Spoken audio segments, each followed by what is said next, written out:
हरे कृष्णा, राधे राधे। कैसे हो आप सब लोग? कौशिकी ब्लॉग्स में फिर से आप सभी का स्वागत करती हूँ। आशा करती हूँ सभी लोग बहुत अच्छे हैं। आप सभी का दिवाली कैसे हुआ, कैसे आपने दिवाली मनाया, सारी चीज़ें कमेंट्स बॉक्स में लिखेंगे ना तो बड़ा अच्छा लगता है, क्योंकि वही एक ज़रिया है जहाँ पे हम दोनों बात कर सकते हैं। तो अभी आज जो ना इवनिंग का ब्लॉग मैं शेयर कर रही हूँ। इससे पहले जो ना मैंने जो ब्लॉग शेयर किया था वो इवनिंग का जो प्रिपरेशन था, पूरा मंदिर मैंने शाम को ही साफ़ किया था, सभी का पोशाक वगैरह चेंज करना, और बेटी ने किया था डेकोरेशन। तो इस बार का डेकोरेशन मुझे बहुत अच्छा लगा था, क्योंकि जब आपके बच्चे बड़े हो जाते हैं और आपके साथ काम करते हैं ना, तो ये कहीं ना कहीं आपको ना बहुत खुशी देते हैं। जिनके बच्चे थोड़े से बड़े हो गए हैं वो समझ सकते हैं, और जो छोटे हैं ना उनको तो खुद संभालना होता है, ऊपर से डेकोरेशन, उस टाइम पे थोड़ा सा हचपच चलता है। लेकिन कोई नहीं, समय के साथ साथ सब कुछ बहुत अच्छे होते जाते हैं। तो अब जो है शाम का सबसे पहले आरती करूँगी, और मंदिर ना इतना प्यारा लग रहा था, बहुत ज़्यादा अच्छा लग रहा था। ये सारे कुछ छोटे छोटे चीज़ें हैं जो मैं ना मीशो से लिया हुआ था दिवाली डेकोरेशन के पर्पस। और वो सारी चीज़ें ना मेरा मन था कि आप सभी लोगों के साथ शेयर करूँ। काफ़ी सारे दिवाली की चीज़ें ली थी, लेकिन वो आए थे एकदम लास्ट मोमेंट पे। मतलब मेरे ख्याल से 18-19 तारीख तक पहुंचा था। तो उसके बाद उस टाइम पे इतनी बिजी हो जाते हैं ना हम लोग, कि उस टाइम पे फिर अलग से उनका अनबॉक्सिंग करना, चेक करना, ये और वीडियो शेयर करना बिल्कुल हो ही नहीं पाया। तो मैं मतलब आगे कभी ना जैसे फुर्सत हो जाएगा ना, तो ये सारी चीज़ें एक बार शेयर कर दूँगी। ये अलग बात है कि मैंने वो सारी चीज़ें यूज़ कर लिया है, तो उसका रिव्यू भी हो जाएगा साथ साथ में, है कि नहीं। तो यहाँ पे हम लोग बैठ गए, और इस बार जो पूजा हमने ना, हर बार एक चौकी लगाते हैं अलग से, जहाँ पे हम पूरा बड़ा सा चौकी लगाते हैं और सारी चीज़ें करते हैं।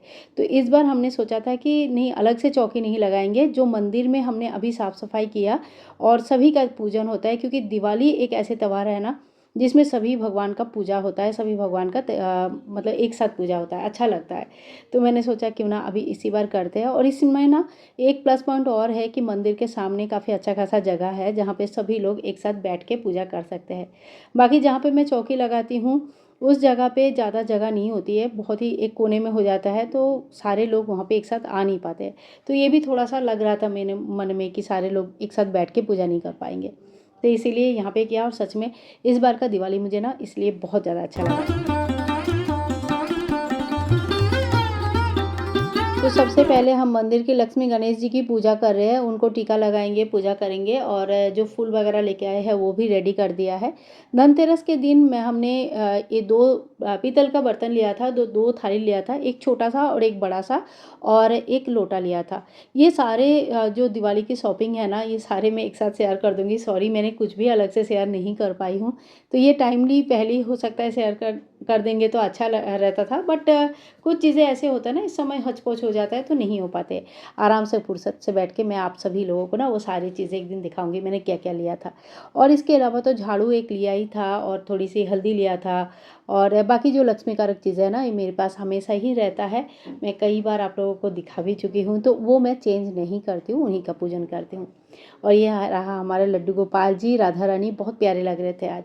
तो एक एक करके जो जो चीज़ माता को अर्पण किया जाता है, जैसे सप्तधान हो गया, धनिया हो गया, और जो चांदी के कॉइन, फिर उनका धन पोटली, ये सारी चीज़ें एक एक करके माँ को मैंने यहाँ पे अर्पण किया है। और ये जो गुल्लक है ना, ये इसके ना मुंह बहुत छोटा सा था, तो कोई भी पैसे इसके अंदर गए नहीं। बाद में मैंने इसका मुंह बड़ा कर दिया था, तो इसमें सारे पैसे मैं जमा करूँ। ये गुल्लक मैंने दान पेटी के हिसाब से रख के रखा है, और जब भर जाएगा तो मैं मंदिर में या कहीं पे भी इसको दान कर दूंगी। तो एक ना घर के बरकत के लिए अच्छे दिन में आप एक घर में दान पेटी जरूर बनाइए।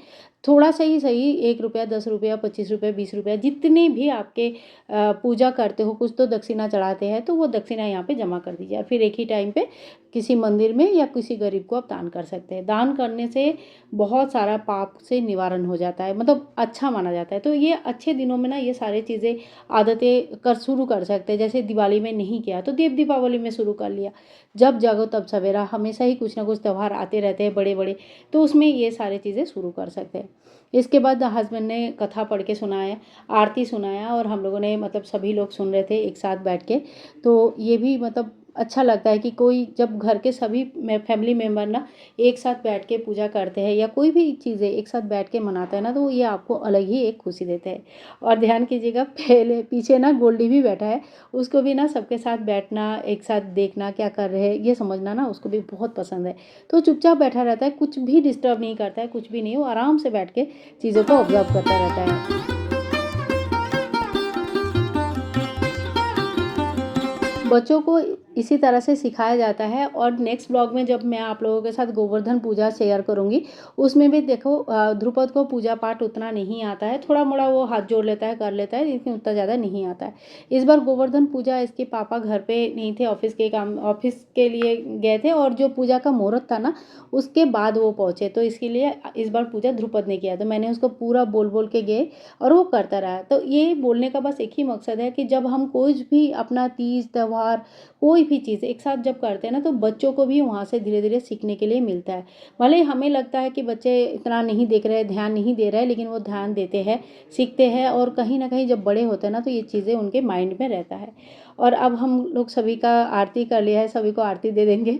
और ध्रुपद कह रहा है ना कि गोल्डी को भी आरती दो, उसका भी फ्यूचर अच्छा हो जाएगा। सही बात है, वो हमारे घर की मेंबर है, और भविष्य में जाके उसका भी कुछ अच्छा हो जाए, अगले जन्म में इंसान का जन्म मिले। बस हम लोग यही सोचते हैं कि जो पशु योनि से मुक्ति होकर उसका भी इंसान का जन्म हो जाए। और ये है हमारे लक्ष्मी गणेश जी, दर्शन कर लीजिए। आज तो पूरा फूलों से ढक गए थे, बहुत ही ज़्यादा प्यारे लग रहे थे देखने में, और पूरा मंदिर बहुत सुंदर लग रहा था।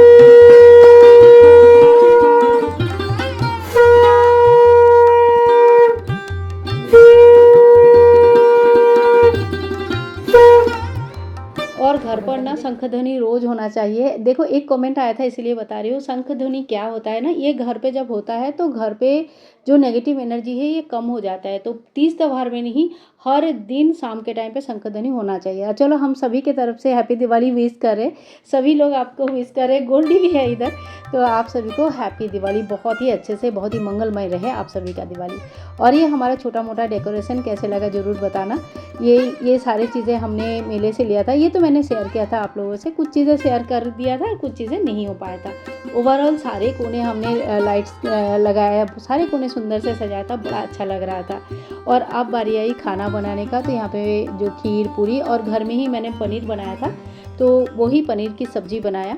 तो सारे मिलके मतलब हर चीज़ घर का ही बना हुआ था, कोई भी चीज़ हमने बाहर से, तीज त्यौहार के दिन हम बाहर से कुछ भी नहीं मंगाते हैं, क्योंकि जो भी बनता है ये ठाकुर जी को, भगवान को भी भोग लगता है। और इस दिन ना इतने फटाके फोड़े लोगों ने, इतने फटाके फोड़े, घर से देख रही थी एकदम, मतलब क्या बोलूँ, कैमरा में वो सारी चीज़ें पता ही नहीं चलता है जो ओरिजिनली रखता है। सो फ्रेंड्स, आज के लिए इतना ही। दिवाली की बहुत बहुत शुभकामनाएं। आशा करिए आप सभी की दिवाली शुभ और मंगलमय रहे। हरे कृष्णा, राधे राधे।